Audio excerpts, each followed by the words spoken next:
أعوذ بالله من الشيطان الرجيم. بسم الله الرحمن الرحيم. يا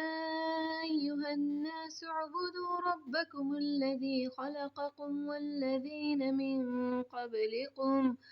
من قبلكم لعلكم تتقون. الذي جعل لكم الأرض فراشا والسماء بناء وأنزل من السماء ماء فأخرج به من الثمرات رزقا لكم فلا تجعلوا لله أندادا وأنتم تعلمون۔ اے لوگوں، اپنے اس پروردگار کی عبادت کرو جس نے تمہیں پیدا کیا، ان لوگوں کو جو تم سے پہلے تھے، تاکہ تم پرہیزگار بن جاؤ، اور وہ اللہ تعالیٰ جس نے تمہارے لیے زمین کو فرش اور آسمان کو چھت بنایا اور آسمان سے پانی نازل کیا، بس ریا بارش، اس سے رزق کے طور پر تمہارے لیے پھل نکالے، بس تم کسی کو اللہ کا ہمسر یا شریک نہ بناؤ، اور تم جانتے ہو۔ وَإِن كُنتُمْ فِي رَيْبٍ مِّمَّا نَزَّلْنَا عَلَىٰ عَبْدِنَا فَأْتُوا بِسُورَةٍ مِّن مِّثْلِهِ وَادْعُوا شُهَدَاءَكُم مِّن دُونِ اللَّهِ إِن كُنتُمْ صَادِقِينَ۔ اور اگر تم کو اس بارے میں کوئی شک ہے جو ہم نے اپنے بندے حضرت محمد صلی اللہ علیہ وسلم پر اتارا ہے تو اس جیسی ایک صورت تم بھی لے آؤ، اور اللہ کے سوا اپنے مددگاروں کو بلا لو اگر تم سچے ہو۔ بس تم اگر ایسا نہ کر سکو، فَإِن لَّمْ تَفْعَلُوا وَلَن تَفْعَلُوا فَاتَّقُوا النَّارَ الَّتِي وَقُودُهَا النَّاسُ وَالْحِجَارَةُ أُعِدَّتْ لِلْكَافِرِينَ۔ بس تم اگر ایسا نہ کر سکو اور کبھی بھی نہیں کر سکو گے تو اس آگ سے ڈرو جس کا ایندھن لوگ اور پتھر ہوں گے، جو کافروں کے لیے تیار کی گئی ہے۔ وَبَشِّرِ الَّذِينَ آمَنُوا وَعَمِلُوا الصَّالِحَاتِ أَنَّ لَهُمْ جَنَّاتٍ تَجْرِي مِن تَحْتِهَا الْأَنْهَارُ، اور ان لوگوں کو بشارت دے دو جو ایمان لائے اور نیک اعمال کیے، بے شک ان کے لیے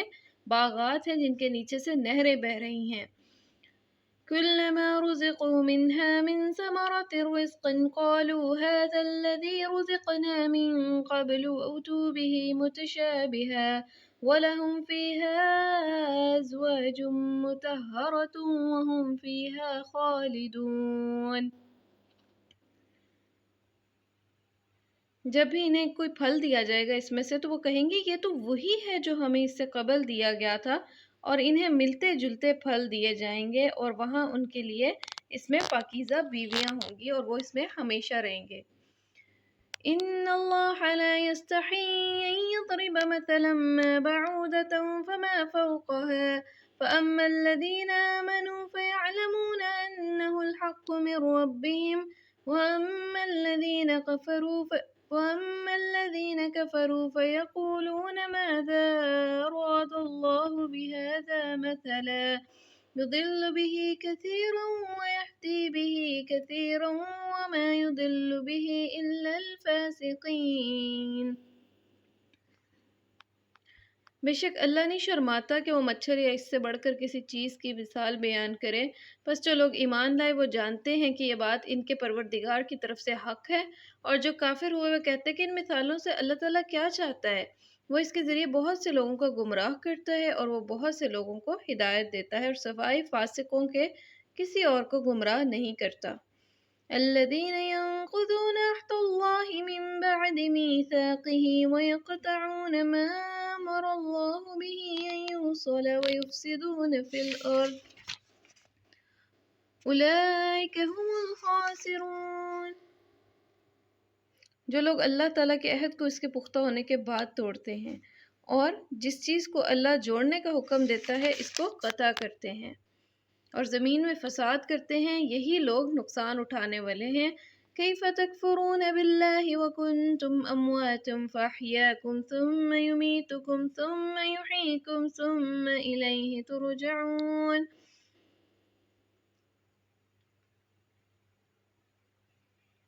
تم اللہ کا انکار کس طرح کر سکتے ہو حالانکہ تم مردہ تھے، اس نے تمہیں زندہ کیا، پھر تمہیں مارے گا، پھر تمہیں زندہ کرے گا، اور پھر تم اللہ کی طرف لوٹائے جاؤ گے۔ هو الذي خلق لكم ما في الأرض جميعا ثم استوى إلى السماء فسواهن سبع سماوات وهو بكل شيء عليم۔ اور وہی اللہ تو ہے جس نے تمہارے لیے سب کچھ جو زمین میں ہے پیدا کیا، اور پھر آسمان کی طرف توجہ فرمائی اور 7 آسمان ٹھیک ٹھیک بنا دیا، اور وہ ہر چیز کا جاننے والا ہے، علم رکھنے والا ہے۔ نبی کی طرف اگر ہم آئیں تو اس آیت میں یا ایھا الناس اعبدوا میں سب سے پہلے اللہ تعالیٰ نے انسانوں کو مخاطب کر کے اپنی عبادت کے حکم کا ذکر کیا ہے، ٹھیک ہے، اور اس بات کا دوبارہ سے اعادہ کیا کہ تم سے پہلے لوگوں کو بھی اسی نے بنایا تھا، تو تم بھی اسی کی عبادت کرو تاکہ تمہیں کیا ملے، تقوی حاصل ہو۔ اچھا، پھر تخلیق انسانی کا مقصد بھی ٹھیک ہے، ایک اور جگہ فرماتے ہیں اللہ تعالیٰ وما خلقت الجن والانس الا لیعبدون، کہ سوائے عبادت کے تو تمہاری تخلیق کا اور کوئی مقصد ہی نہیں تھا۔ پھر اللہ تعالیٰ اپنے انعامات اور کمالات کا ذکر کرتے ہیں کہ زمین کیسے پیدا کی، فرش بنایا اس کو، ٹھیک ہے، آسمان کو چھت بنایا، اور اگر مطلب انسان سائنس کے حوالے سے بھی دیکھے نا تو دیکھیں کتنی ہارمفل قسم کی ریڈیشنز ہیں جو باہر سے زمین کی طرف آتی ہیں، لیکن چھت اللہ تعالیٰ نے کس طرح تہ بتہ آسمان بنائے ہیں۔ آپ دیکھیں نا آسمان کی کتنی لیئرز ہیں، ٹروپوسفیئر، اسٹریٹوسفیئر، اتنے سارے وہ ہیں، اور پھر اس سارے میں اوزون کا کتنا بڑا کردار ہے جو ہمیں بچاتا ہے۔ تو اس طرح بھی اگر آپ دیکھیں تو آسمان کو چھت بنانے میں بہت ہی زیادہ حکمت ہے۔ پھر آسمان سے اللہ تعالیٰ پانی برساتا ہے، ٹھیک ہے، پانی کی بھی اگر آپ دیکھیں تو بہت ڈائیورس قسم کے وہ جو ہے نا یہ تعلق ہے پانی کا ہماری زمین کے ساتھ، کہ کیسے سمندروں کا پانی بخارات کی شکل میں اوپر کو اٹھتا ہے، پھر اس بخارات سے